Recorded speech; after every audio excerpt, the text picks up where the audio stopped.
सद्गुरुनाथ महाराज की जय। महायोगी स्वामी उमानंद सरस्वती की जय। श्री गुरुगीता हा गुरुभक्ती योगाचा मंत्रराज आहे. कलियुगात संसार सागर तरुण जाण्यासाठी हा महामंत्र गुरुदेवांनी स्वाध्याय म्हणून दिला आहे. श्री गुरुगीतेतील संस्कृत श्लोकांचा अर्थ महायोगी स्वामी उमानंद सरस्वती यांच्या श्री गुरुगीतार्थेश्वरी या विवेचनाच्या आधारे आपण क्रमशः जाणून घेत आहोत.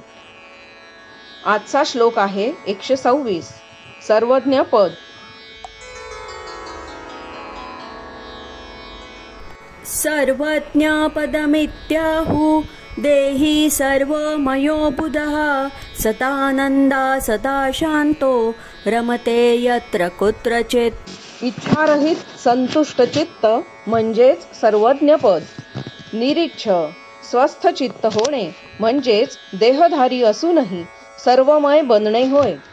जीवनातही हा अनुभव उतरतो व त्याची खूण म्हणजे स्थितप्रज्ञ सदा शांत राहतो, सदा आनंदात मग्न असतो.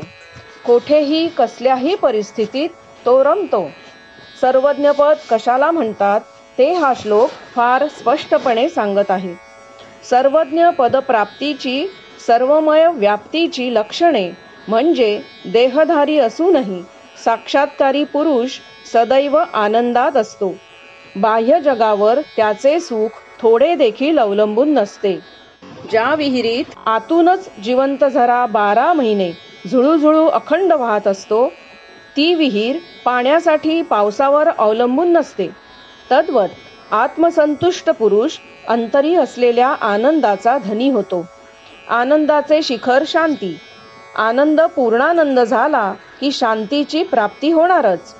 बाह्य परिस्थिती अनुकूल वा प्रतिकूल असो, कशीही सुखद दुःखद लौकिक अर्थाने असो, साक्षात्काराच्या आनंदाला त्याने बाधा येत नाही. कर्मणुकीसाठी मन रमवण्यासाठी बाह्य वस्तू व्यक्तींकडे धाव घ्यायची जरुरी लागत नाही. एकटे मूल आपल्याशीच खेळत बसते, तसा हा आपल्याच आनंदात रमतो. रामामध्ये रमलेला रमीत कशाला रमेल? राजाची राणी उसण्यासाठी शेजारी कशाला धावेल? चांगले दूध प्यायला मिळाले तर पीठ पाणी कालवून कोण पिईल? लोणकडे तूप असताना डालडा घेईल का कोणी पोळीवर? लक्षाधीशाला एखादे नाणे खिशातून कोठे घरंगळत गेले तर कावरा बावरा होऊन शोधावे लागत नाही, की केर काढणाऱ्याला ते बग मिळाले तर म्हणून सांगावे लागत नाही.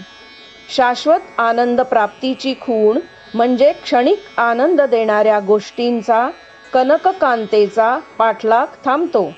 बसल्या जागी आनंद शांती लाभते. कशानेही हे समाधान भंग पावत नाही. सहज समाधी होते ती.